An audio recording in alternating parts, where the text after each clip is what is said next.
boy Denari here. And before we get started with today's new episode of the Young Bulls Podcast, I want to give a huge shout out to Unheralded Media, which is a basketball startup media group, performed and started up by my man Chris. He's been doing great things. I'm part of Unheralded Media. My man Aiden, who's been a guest on the podcast, been part of Unheralded Media, doing his thing, going around, doing videography and camera work. And if you want to be a part of something like this too, man, hit us up on IG at Unheralded. Hit up Chris and be a part of something special, man.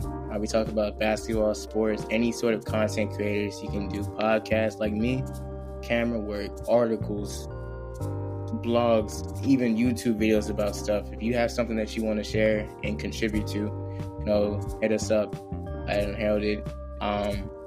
Yeah, man. Hope you guys enjoy the episode. Link and at in the bio. Link and at in the bio. Yeah, link and at in the bio. And Yes, hope you enjoy it. Hope you enjoy it. Yo, what's up? I'm Denari. And if you're here, that means you're tuned into the Young Bulls Podcast. Enjoy the episode.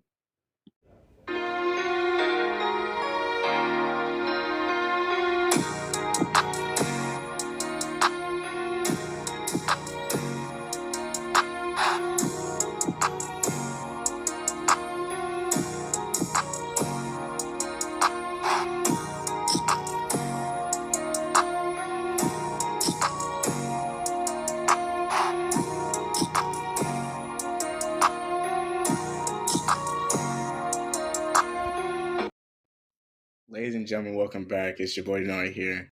Brand new episode of Young Bulls Podcast. Now I got my man Jay with me. Jay, Yo, what's up? What's up? Young Bulls. Yeah, it's been a minute. I don't think I've done an episode since March. Obviously, it's June. It's going to be on the shorter ends of our episodes. We don't really have a lot to talk about, but we got NBA Finals this week, Mavs, Celtics. Then we got what happened in the WNBA over the weekend pertaining to Jalen Clark. We're going to give our thoughts about what happened and about the state of the WNBA in general.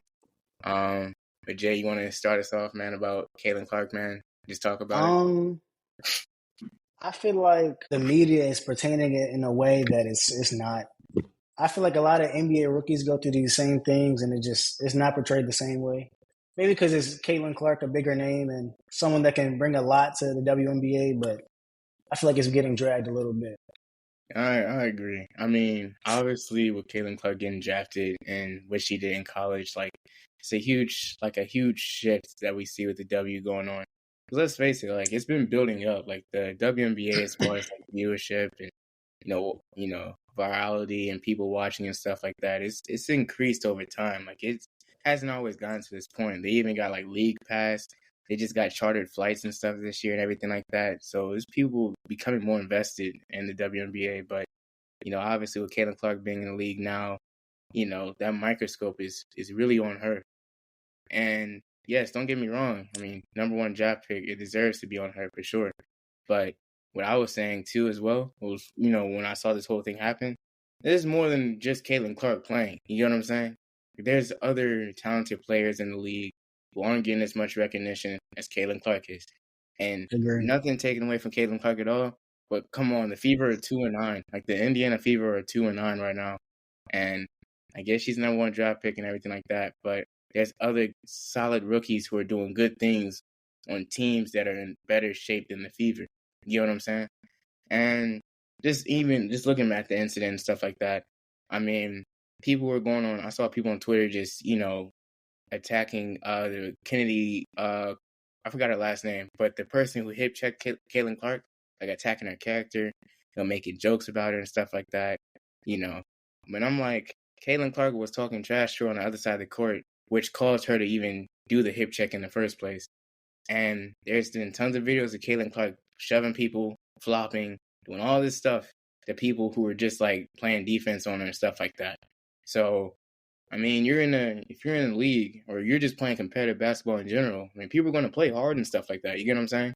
I agree. I don't remember any other rookies who came through the WNBA like Candace Parker, Ionescu, being when they were getting hip checked and stuff like that. They're going out here, things being said about them and everything like that. So, I mean, why should it start with Caitlin?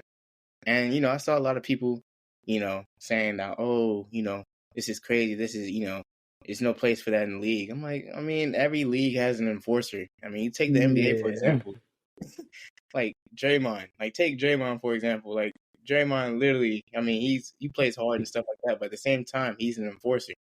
It's a contact sport. Like it's gonna contact be sport. contact. It's gonna be contact. It's gonna be contact. Like, it's gonna be people committing hard fouls and stuff. And yes, flagrant suspensions, the stuff should happen. But I mean, to sit up here and you know blow it all out of proportion and make it into something where it shouldn't even be a case like that is ridiculous. Because this is just me. This is just me. I feel like if Caitlin Clark, and this may sound crazy, but I feel like if Caitlin Clark, with the prominence and the stats that she has already, if like roles were reversed, and let's say she was the one who was hip checking people, or she hip checked somebody and she wasn't the number one draft pick, this wouldn't even be talked about as much as it would be. Yeah. So, that's just my thoughts on it. But Jay, you want to say anything else about it, man? I feel like there's only like a positive light that's being shined on Caitlin Clark. I get the message they're trying to have. Like they're trying to keep pushing her into the limelight. They want her to be, commercialized. They want Yeah, the WN to grow. But I feel like it doesn't show a lot of the stuff that she actually does on the court, what you were talking about earlier. She's talking trash too. She's pushing people. She's yelling at the refs. She's doing a lot of things too. And don't get me wrong, Caitlin Clark is a great, amazing player, and she can do a lot of things for the WNBA. But it's only a positive light that's being shined on her, and I think we need to see both sides if we I agree. really want to know some things. Absolutely, I agree. I feel like, I mean, look, I get it. Like, she's been having like so much endorsement, NIL, all this stuff. State Farm commercials. Like, I'm seeing State Farm, Gatorade commercials and stuff like that. All this stuff about Caitlin Clark, and it's like, that's good, that's cool and all. But I'm only seeing one side of her, and it's like, Yeah, you only I'm only seeing one side. I know they're trying to, hype her up and stuff like that. But at the same time, with anything, if you have a lot of status, if you have a lot of, marketability, if people can market you and stuff like that, there's going to always be people who have a problem with that. And there's always going to be people who want to see you, fall flat on your face. I'm not saying that everybody in the WNBA is coming after her and stuff like that. But, I mean, you have a target on your back of already being the number one draft. yeah, there was going to be a target on your Yeah. back regardless. I don't know anybody who's been a number one anything or number one draft pick, number one team, anything like that, and has not had a target on their back about, anything, and just, having to play with an extra chip on their shoulder. I mean, that's what it is. It's like you said before, it's competitive sport. It's a contact sport. So Yeah. for the people who are sitting up here, blowing out proportion and stuff and making it into something it's not and taking away from the basketball in general, there's no place for that, for real.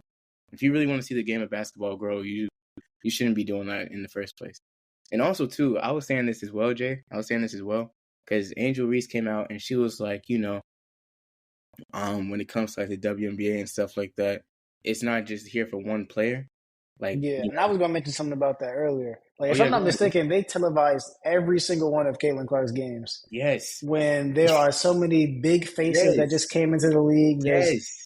a lot of outstanding rookies, a lot of outstanding teams at that Absolutely. that Absolutely. are also in participation with that league. So Absolutely. it's Absolutely. just outrageous. No, because I was thinking about that too. That's why I had to mention that Fever are 2-9 right now. Like, Aaliyah Boston's been in the league for like 3 years.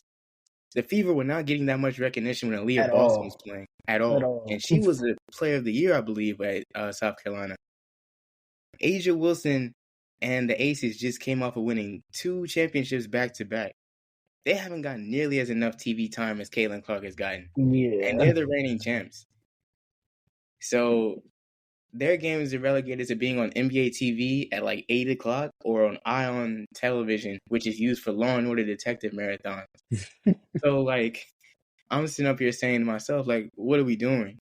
Like, don't get me wrong. Caitlin Clark, number one draft pick. I get that. I understand. You got to have her being shown on television. But there's other solid players who deserve to get that same level of shine as well. And I'm also saying, too, Caitlin Clark's averaging 15 points, like 15.6 points per game as a rookie, though, which is cool. But I looked at the stats before we even started recording, Jay. on the list, she's like 18th as far on points per game. She's 18th. She's 18th. That means And there's don't get me started on the turnovers. So I think it was like 5 a game. So yeah, like she just had 3 points in her last game.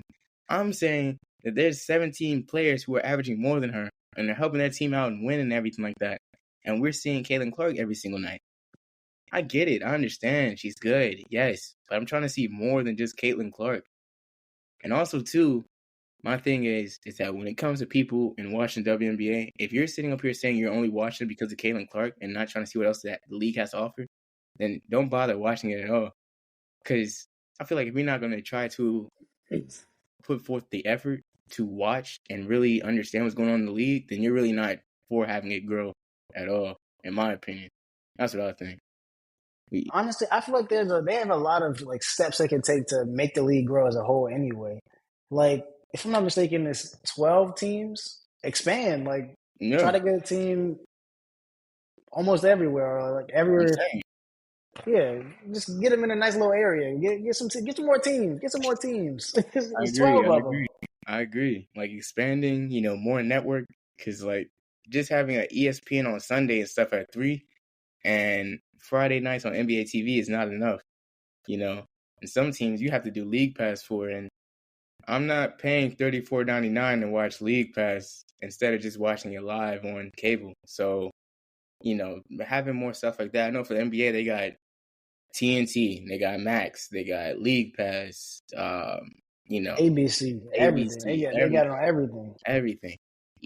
Out of market games and stuff like that. Like they need to, WNBA needs to do more to get more people to watch and things of that nature, and get more people to really experience the game. Because there's like you said, there's a lot of good talent in the WNBA. I'm not sitting up here acting like I've always watched the WNBA, because my introduction to watching the WNBA was when I was in summer camps when I was little. They used to you know what I'm talking about. When I was in summer camps when I was little, they had the camp day, and they would take us on Take like us on a to a bus. mixed Yeah, game. Yes, uh, sir. Take us to the mixed game. shout out YMCA Alexandria, but they would take us to the bus to the Mystic games at like 12 o'clock noon, and we just watched like the Sparks play the Mystics. Mystics would lose every time, but I mean like Every single time. every single time. But I mean it was fun though, and that was my introduction to the WNBA. And I know for a lot of kids, it's going to be their introduction to it this summer too, because camp day still happens. But having more people watching it and experiencing the talent that's going on in the WNBA is going to be huge. And I'm one for seeing the league grow. I want the league to grow. I want to be able to see more than just Caitlin Clark. But what I'm saying is as well is that the league doesn't start with Caitlin Clark, and it's not going to stop when she's done playing basketball. You know what I'm saying? And Agreed. obviously, there's a shift going on, as we said earlier, when it comes to like the talent and the game and just everything with the WNBA. But let's not mistake the shift going on with what trying to figure out what I'm trying to say here. Let's not mistake the shift that's going on in the WNBA with Caitlin Clark and what's going on with her and everything like that. Because at the end of the day, she's a basketball player as well. And we may not see it because we're only focusing on everything that's happening to her, but she may be causing some stuff to happen as well. You get what I'm saying? So, that's what Hot take, but I feel like a big way they can like grow the league is lower the rim a foot. I ain't gonna lie. I hate to say it, but you might have to lower the rim a foot. I feel like it can be one thing that draws people to the NBA is like the highlights, people dunking on each other or stuff like that. Dunk contests is bring some energy to the game. as much And as I want to say as much as I want to say like, I don't know, because even if they did do that too, people will still find a way to like say something about that as well. Because they're gonna be like, oh, it's just rim grazes and stuff like that, and it's like, I mean, but I feel like there's I don't want to say hindrance, but what's the word I'm looking for? I can't find it, but there's a minor change in like almost every women's sport that I'm not I'm trying to get the message right. I'm trying to get the message right because if I word this wrong, it sounds completely horrible. Yeah. But Just don't say it. Just don't. Just don't even worry about it. But don't even worry about it, cause don't even worry about it. Kid, don't even worry about it. Yeah, we're not in the business of getting canceled, man. We just two people who love basketball. We just want to see the game grow. But anything else you want to say about the whole Caitlin Clark thing? Any final words? that was all. Also, too, Caitlin Clark's a flop. like as like a draft pick or No, she's just a big flopper, oh. a huge flopper. Also, too, another thing that's not being talked about enough is that Asia Wilson finished 4th in MVP last year in voting, and she was currently player of the month for May, and the Aces could possibly three-peat as WNBA champions. Don't know why that's not being talked about enough, but shout out to the Aces. Moving on, man. NBA Finals, Game 1 Thursday, Mavericks Celtics. How we feeling about it? Who you got winning the series? I'm an underdog kind of guy. Are you I'm an about to say underdog kind Boston? of guy. Well, hell no. I'm an underdog kind of guy. Following DC sports for like my entirety, 20 years.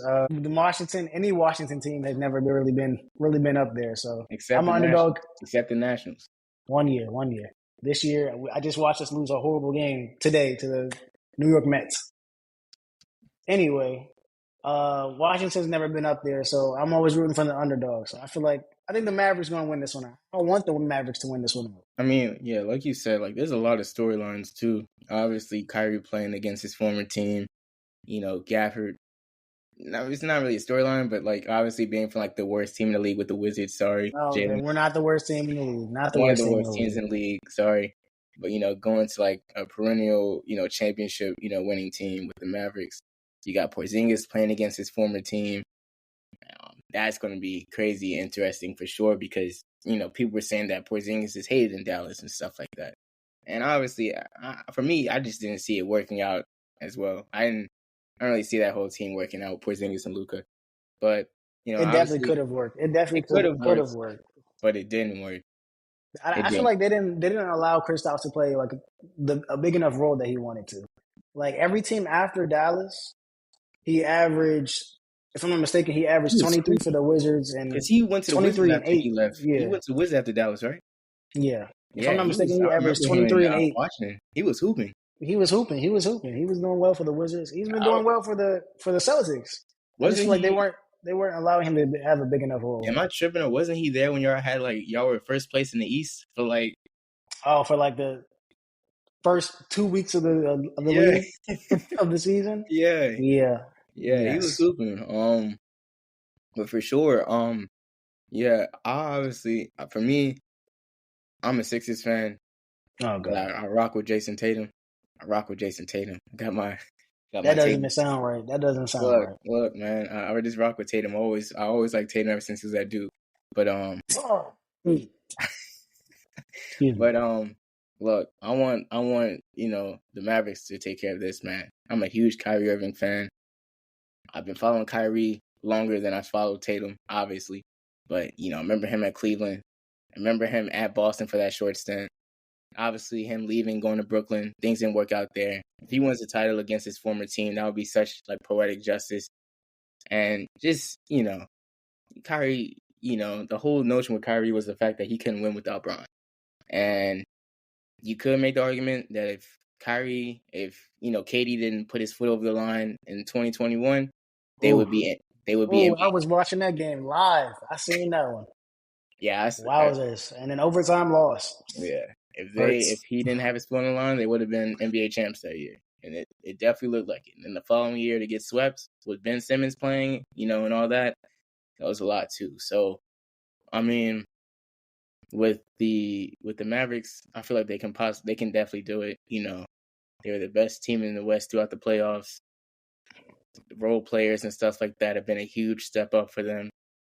PJ Washington, Gafford, Exum, Lively. I mean, even looking at Derrick Jones, oh my gosh. Yeah, Derrick Jones definitely too. Stepped up. Like as much as we talked about last year how Aaron Gordon changed his game, Derrick Jones completely changed how he hoops. Like when he first came into the league, I don't think I remember him even shooting the ball. I just remember seeing him dunk. Definitely been spacing the floor this year. Most Yes, definitely. he's been knocking down corner threes, you know, getting rebounds, playing defense, and then obviously dunking and stuff like that.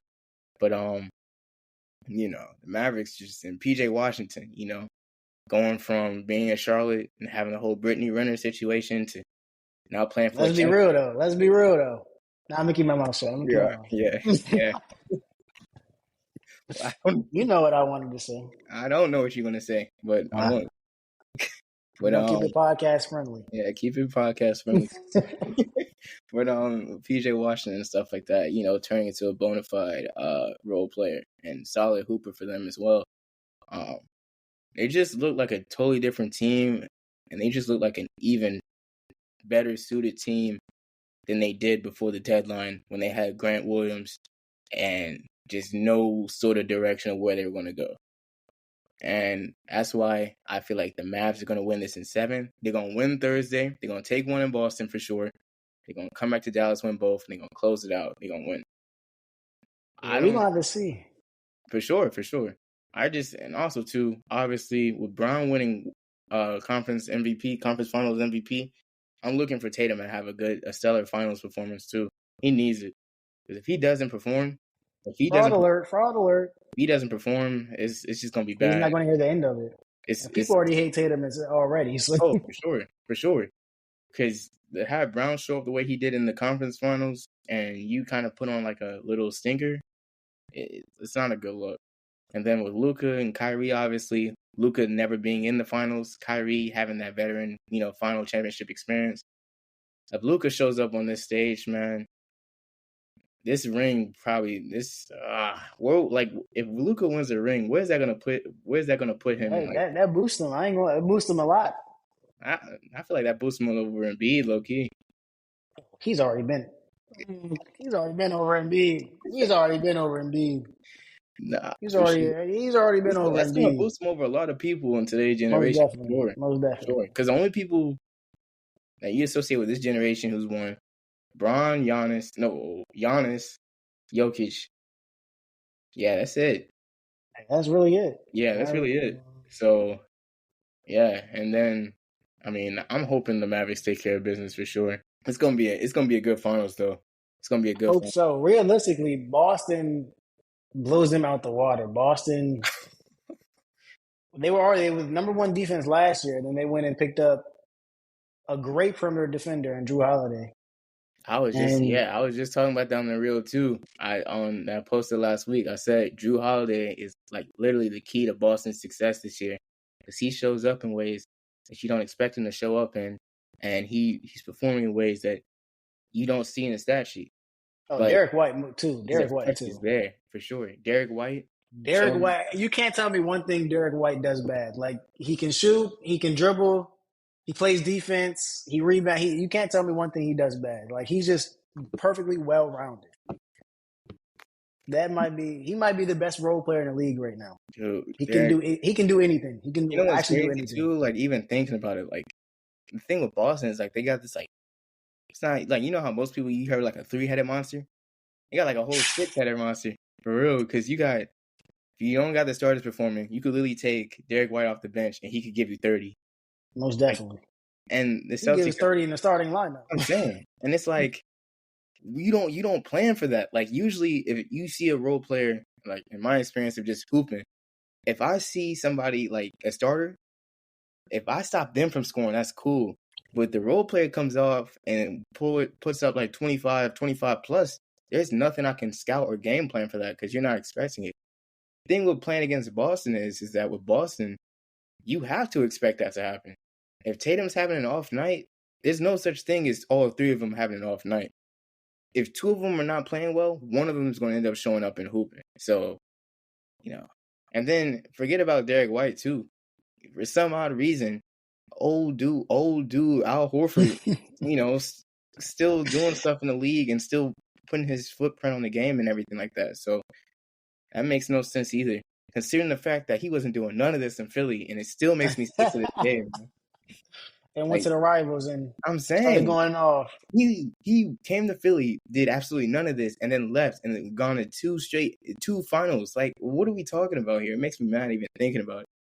But yeah, man. Maybe I think Philly's the problem. Yeah. I saw something that said that we trying to go for like Jimmy. You trying to give Jimmy Butler the max this offseason. Oh my gosh! Oh, now you want Jimmy back? I saw something that said we either going for Jimmy Butler or we possibly gonna go for like DeMar DeRozan, or we went from Jimmy to Paul George to DeMar Yeah, I saw DeRozan. Paul George. I'm not even. I don't even You know. know my opinion on Philadelphia. I think Yeah. it's one just cancer on the team. But I mean, But hey, to put this in perspective for you guys, we haven't recorded since March. So the last time we had an episode, the playoffs were about to start. So obviously, Sixers lost to the Knicks in the first round. Beginning of the episode, I just said that this dude Jalen is a Wizards fan. He's a bona fide Washington sports fan. Loves everything Washington related: Commanders, Capitals, Nationals, all that stuff. Right? Tell me why during this Knicks Sixers playoff series, every time the Knicks was beating the Sixers, this dude is texting me talking about some orange and blue skies. Let's go Knicks. We here. You have no ties to New York whatsoever. I don't know, bro. It was making me so mad. Every time we were losing, FaceTime call from Jalen. Let's go Knicks. It's making me sick. I Josh bleed Hart, orange and blue. yeah, I'm saying. And then when Josh Hart made that game winner, you over here sending me audio messages, laughing and stuff like that too, If I'm man. not mistaken, I called out what was going to happen before that Josh He Hart. did. He did. He did, and it made it even more upsetting when it actually happened. It was just a lot about that series. And since we're on the podcast now, I want to just actually vent about that real quick. I'm going to vent about that real quick. Game 2, obviously, we blew that game. I'm still mad about that. I still get PTSD about that.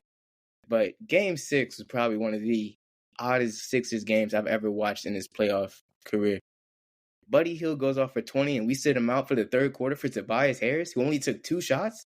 Buddy Hield actually could have won you out of that series. Yeah, I played him that game, Game 6, and like another game. And one other game, he only got 5 minutes in the other game.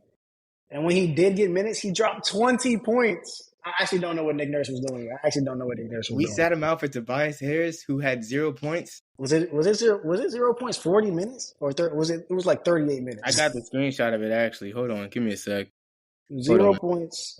Hold on. I got you. Don't worry about it. I got you. Where is it? It sounds like you don't like that one. No. I'm still mad about it. Let's see where it's at. I haven't found it. I'll look it up. Oh, no, I got it. 0 points. 0 for 2 from the field, 29 minutes. 0 points, 29 minutes. Yes. How do you play 30 minutes in a basketball? $180 million contract. You take 2 shots. You take 2 jump shots. 2 shots. And you don't hit one. No idea. But I mean, it is richest player in NBA history to never make an All-Star team. Probably one of the worst players that I've seen in the league get a max contract. I don't know what the Sixers were doing. I don't know. That's your team. I don't know. I may be a Raptors fan. Who knows? Oh, give that up. Obviously, since we were, out of the loop for so long, we missed out on so much that's been going on. Kendrick, Drake, other good music going on. But before we even go any further with the music, just real quick about the Kendrick Drake thing, man. What were your thoughts about the whole beef, man? It was great that we got new music. But I gotta say, Kendrick definitely won. Oh yeah, it was some great songs on both sides, but I feel like one of the songs that really hit deep, like it's not a song like you can really like jam to, or you're not adding it to your playlist, but it was a really personal song. Was Meet the Grams. Oh my gosh. It was just a really personal song. I feel like Kendrick Lamar hit on a lot of subjects and a few of Drake's insecurities. And it was just a really personal song. Like you could tell it was just for the diss. It was just to go at him. Right. So that was one that really hit it hard, bro. I agree. I feel like Euphoria obviously was crazy. Because I don't think anybody expected Kendrick to respond back. I didn't think he was going to respond back. I thought he was going to let him speak, whatever. Yeah. when he dropped Euphoria, and then he was like, instead of pushing P, you need to be pushing T or whatever like that. And he started, he like it felt like he basically walked him down and just picked him apart, whatever. And just coming from a Drake fan, like Yeah. I had OVO hoodie, when the For All the Dogs came out, I was saying that's album of the year and stuff. Don't know what I was smoking, but It I was a was good saying album. Though. It was a it good was a good album. album, but album of the year is crazy. But I feel like you can say that for every Drake album. It's I'm just a good saying, album. It's a really good I'm saying, album. It's I'm songs saying, you want to listen to again and again. I'm saying. But but I feel like what this whole beef also did too, in a sense, which I never thought was possible, in my eyes, it made Drake seem a little bit corny. I'm not gonna lie. Like Yeah. with the Heart Part 6, that was terrible, man. Like I didn't, Okay. Family Matters was really Family good Matters is though. good. Family Matters was really good. It's like Family Matters is the best punch that Drake had on his end. But the thing is that with every Kendrick diss that he dropped, like he just topped it with each one. Like Euphoria. I feel like. Oh, go ahead. No. Like Euphoria was solid. That was like a little warning shot, whatever. I don't even know what 616 in LA was, but that was cool. Then he drops Meet the Grams, which he talked to his mom, dad, and then He talked to his entire family. his entire bloodline, which is absolutely and crazy. And a hidden daughter. Yes, Apparently. yes. Which what? And then he does like a club song with Not Like Us that people are crib walking to and singing in public. So like that's crazy to me. And with the Heart Part 6, I feel like I see what Drake was trying to do, but at the end of the day, I felt like it was more of like I don't know. I didn't like it because there was like one bar in particular where he was like, "I'm too famous to be a pedophile" or something like that, and I was like, "What? Yeah. What does that mean?" So I feel like with Drake songs or with Kendrick songs, some of Kendrick songs, they weren't meant to be like heard over and over again, but it was right, more to get the message across, get the diss right, across. Whereas Drake songs, he was getting his message across, but he was also adding like I guess it's his style of music, but it would just seem like it was made to be played over and over again. I right. guess I don't know. He was trying to get the most out of it. Like my stepbrother, shout out to Sean. He's a huge Drake fan, and he was telling me, he's like, "Oh, you didn't hear this on the first time listening to it? Like, you can't just listen to it once and put it down." I'm like, what if I don't want to listen to it again, man? Like, if I have to listen to it for more times to figure out more stuff that's going on, I feel like that's just a waste of a listen. Like, with Kendrick's songs, he literally illustrates everything that he's saying, and I'm saying, oh, okay, I don't have to hear it again to know what he's talking about here. Like if he says that if he sees him in Sexy Red, he sees two bad females, whatever, I know what he's talking about. Like, I don't have to go in deeper with that. So, also too, the stuff that like like one of the songs, I forgot what song, I think it was Euphoria, he was talking about like a V12. Yo, I thought that was a car. That's an ab machine. I didn't even know that when I first. Yeah, I saw the little YouTube videos and the. I was like, oh my gosh. But, that's what we had to say about that. But obviously, album of the year, just dropped last week. Wanna did it again. Gunna did it again. My goats. That was a great album. My goats. No misses whatsoever.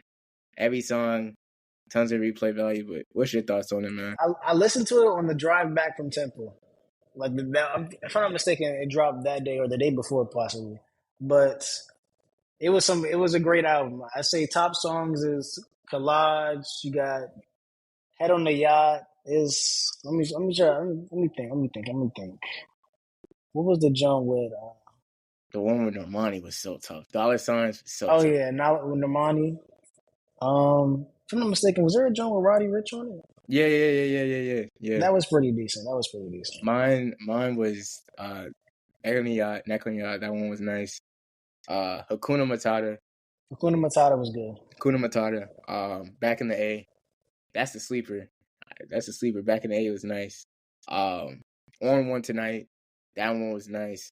Dollar Sign. And yeah, I'll say Collage too. But that album was beautiful. It's definitely songs you're gonna listen to. Add to your playlist again. Oh It's yeah, for definitely sure. songs you're gonna listen to For again. sure. Like we're in June. That one's been out for like probably like a couple of weeks and it still has major replay value. Like people are still listening to it, jamming to it and stuff like that. Yeah, and it's crazy because like this is his second like solo not saying second solo album, but like since It's he a got out of second, yeah. since he's gotten out of like prison, whatever, like that.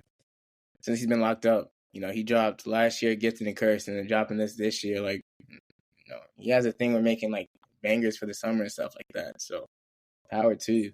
And then not only that, we also got Eminem dropped last week. Okay, I didn't listen to that. I'm gonna be honest. I didn't listen to that.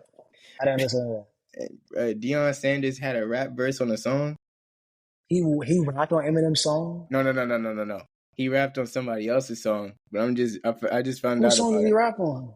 Let me see. I think it's what was his name, Breezy or something. Hold on. I don't know who Breezy is. He rapped on the song though. It was actually hilarious. Oh yeah, he rapped on Yella Beezy's new song. Oh, Must Be. Yella Beezy. I do know who Yella Yeah, Beezy is. yeah. He rapped on that, and Whack. then which I guess that's cool. I guess salute, but you got Anderson .Paak dropping this Friday. I don't know who else dropping this Friday, but it's definitely gonna be a good. Oh, Smino's dropping this Friday, so it's gonna be a good Ooh, weekend. Smino drop? I did not know that. He's dropping this Friday, so it's gonna be a good weekend for music for sure. So I'm excited for it.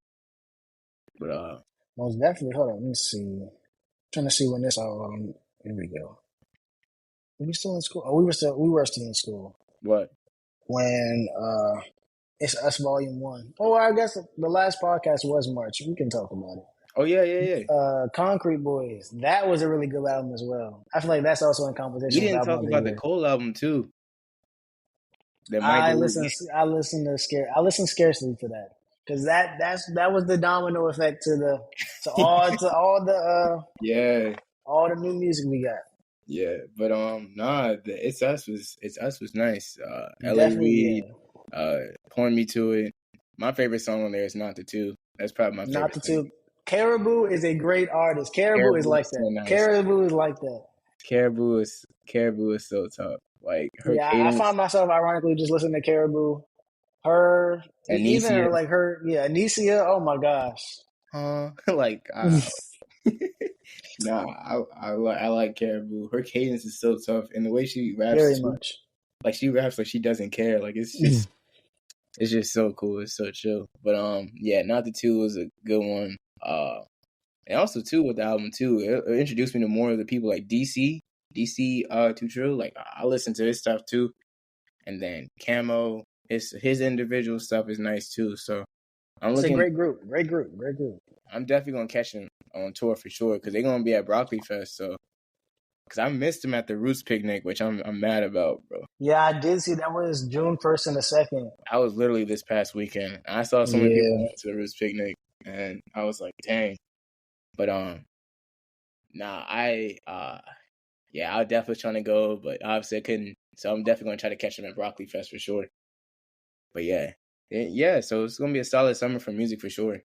Also, too, before we even stop, you saw that Cardi B and B are beefing, right? Cardi B and who? B. What? B. I didn't hear what you said. Like no, no, it wasn't. It wasn't be like that. It wasn't be. I did not know that. What happened between those two? So basically, like, I think B is saying it's a lot, man. I didn't even know. Like, honestly, I'm not gonna sit up here and act like I knew who Bia was outside of that feature with J. Cole on that song, but it's just a lot of stuff, man. It's about music, relationships, all that stuff, man. I have no following it. That makes sense. Cardi B has been through a lot in her relationship. I don't know why. I'm gonna just keep my mouth shut on that. Yeah, but. I don't either. But yeah. That's pretty much it, though. But yeah, I'm joking. Obviously, this episode was on the short side, but we just wanted to do this one to say that we back. We're gonna be giving you guys content throughout the summer and stuff like that. More episodes, most definitely. Oh yeah, for sure. We're at 830 plays. We're less than 200 plays away from 1,000 plays all the time. That's gonna be a huge celebration. We're gonna have nothing, man. We're not gonna have any of that stuff. Popping a bottle. We're not. We're not. You're not. But as always, man, thank you guys for tuning in. Thank you guys for checking us out, man. Make sure you guys, check out our old episodes, get caught up, and we're back. But appreciate y'all. Peace. More to come. More to come.